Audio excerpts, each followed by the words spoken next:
లియోకి తులాభారం. అదేనండి, మేడారం జాతరలో వనదేవతలకు మొక్కు చెల్లింపులు చేసుకుంటాం కదా, నిలువెత్తు బంగారం కొలిచి ఇవ్వడం. లియో తరపున కూడా ఈ రోజు బంగారం కొలిచి ఇవ్వబోతున్నారు.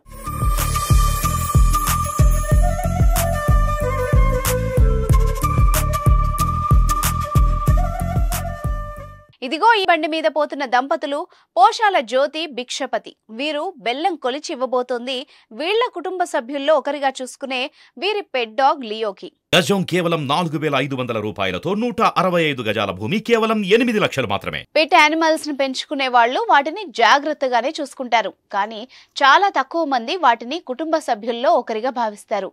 వాటికి ఏ చిన్న ఇబ్బంది అయినా తమ కుటుంబ సభ్యులకు జరిగిన ఇబ్బందిగానే భావిస్తారు. అలాంటి వారే ఈ జ్యోతి, భిక్షపతి దంపతులు. ఈ కుక్క పిల్లను తమ పిల్లల్లో ఒక పిల్లగా భావిస్తామంటున్నారు జ్యోతి. ప్రాణప్రదంగా చూసుకునే లియోకి పోయినసారి మేడారం జాతర సమయంలో బాగా సుస్థి చేసిందట. అదే సమయంలో లియోకి 9 పిల్లలు పుట్టాయట. డాక్టర్కు చూపించి మందులు వాడారు, కానీ లాభం లేకుండా పోయింది. ఇంకా బతకదు అనుకున్నారంతా.